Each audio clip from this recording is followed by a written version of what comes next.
안녕하세요, 로메이징 로아맘입니다. 오늘은 어떤 연구 결과로 밝혀진 그런 장점에 대해서 한번 얘기를 나눠보도록 하겠습니다. 이중 언어를 하면 다른 외국어를 배우면 좋은 첫 번째는 바로 집행 기능이 발달을 합니다.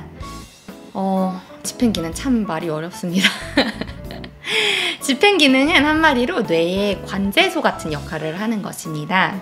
다른 어떤 인지 기능들을 제어하고 이것들을 조정을 해서 같이 일을 하게 만드는 그런 관제소 같은 역할이죠.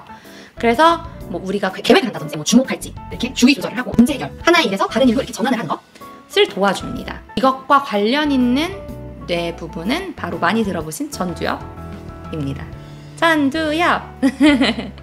연구에 의하면 이중 언어자가 한 언어를 사용할 때 다른 언어 또한 동시에 두 가지가 활성화가 된다고 합니다. 그러면 이 두 언어 사이에서 밸런스를 맞추고 이 한 언어만 사용해야지 하면서 이 뇌 집행 기능에 의존을 하게 됩니다.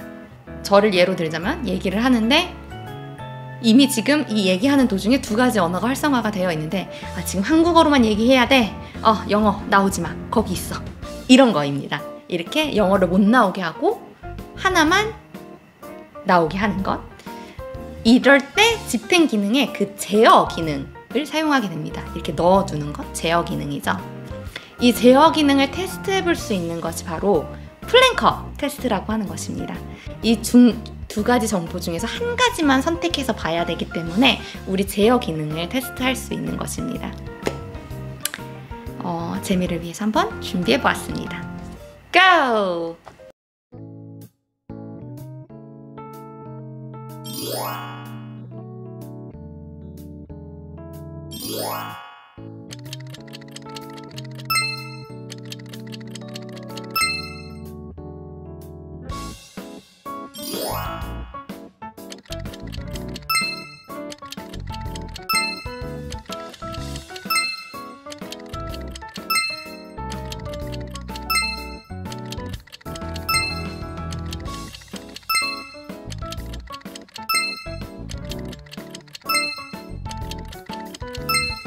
더 빠를수록 더 정확할수록 제어 기능이 좋은 것인데 어떠셨나요?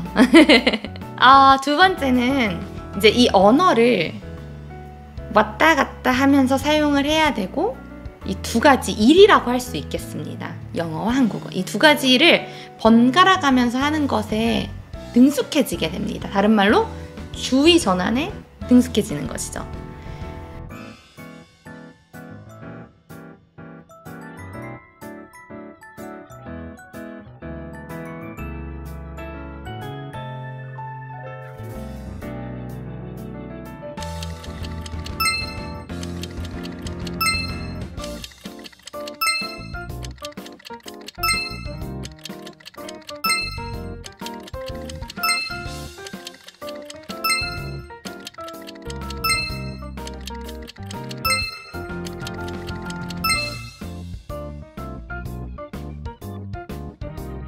이 집행 시스템은 근육 같아서 사용하면 할수록 훈련을 하면 훈련을 할수록 더 발달을 하게 됩니다. 이중 언어자의 경우 두 가지 언어를 하는 사람의 경우 무의식적으로 매번 이 시스템을 사용을 하다 보니까 그냥 자연스럽게 집행 기능이 좋아질 수밖에 없는 것입니다.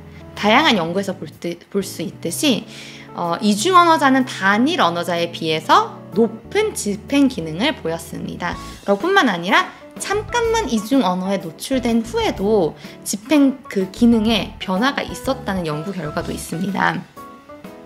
이 연구에서는 단일 언어자를 이렇게 두 그룹으로 나누어서 한 그룹은 스페인어 클래스를 듣게 하고 6개월 동안, 다른 한 그룹은 모국어로 심리학 수업을 그냥 수강을 하게 했습니다. 그래서 6개월이 지난 후에 집행 기능을 테스트를 한 결과 이 짧은 기간이라도 스페인어를 수강한 사람들의 집행 기능은 이중 언어자에게서 보여지는 것과 비슷한 같은 신호를 보인 반면에 스페인어를 수강하지 않았던 사람들은 변화가 전혀 없었습니다. 라는 이런 연구 결과가 있습니다. 이렇게 짧은 시간에 노출해서도 이런 신호가 보이는데 꾸준하게 다른 언어를 노출을 해준다면 당연히 이 제어 시스템이 훈련이 돼서 좋아질 수밖에 없겠습니다. 두 번째 장점, 창의력이 높아집니다. 여러 연구에서 이중 언어자들은 단일 언어자에 비해 더 나은 창의성을 보였습니다. 하지만 이중 언어와 이 창의력의 정확한 관계, 왜 어떤 것 때문에, 이중 언어의 어떤 것 때문에 이 창의력이 좋아지게 되는지에 대한 것은 아직 사실 밝혀지지 않았습니다. 정확하게는. 다양한 이야기가 있지만 일본에서 말한 집행기능의 발달로 인해서 창의력이 좋아진다는 이야기가 있기도 하고, 왜냐하면 집행기능은 창의력과도 연관이 있기 때문입니다. 또는 다양한 어떤 문화를 접하는 그런 환경적인 요인 때문에 창의력이 높아진다는 이야기도 있습니다. 정확한 연구 결과가 나오면 더 알려드리도록 하겠습니다. 세 번째로 정신질환을 줄인다고 합니다. 알츠하이머가 완전히는 아니지만 어느 정도 조금 진행이 된, 그 비슷한 정도로 진행이 된 이중 언어자와 단일 언어자를 비교해서 연구를 해보았습니다. 그 결과 단일 언어자보다 4, 5년 후에, 지난 후에 이중 언어자에게서 알츠하이머 증상이 보였습니다. 뜻은 이중 언어를 함으로 인해서 정신질환을 막을 수는 없지만 어느 정도 지연은 시킬 수 있다는 뜻입니다. 이중 언어자는 단일 언어자가 사용하지 않는 어떤 전두엽 처리 기관들을 사용을 함으로써 대안으로 사용할 수 있는 신경 통로들이 강화가 되어 있는데 이것들이 시간을 벌어준다고 추측을 하고 있습니다. 이런 것이죠. 알츠하이머 병이 걸리는 거를 A라는 길이 막힌 것이라고 얘기를 한다면 이 이중 언어자들은 전두엽을 많이 사용하고 그 안에서 발달된 다른 강화된 길들, B, C, D 이렇게 처리할 수 있는 길들이 많기 때문에 A 길이 막혔을 때 B, C, D를 통해서 처리를 하게 되고 시간을 벌어준다는 뜻이죠. 지연을 시킨다는 뜻이죠. 물론 학교 다닐 때 영어 수업 시간이 있었어.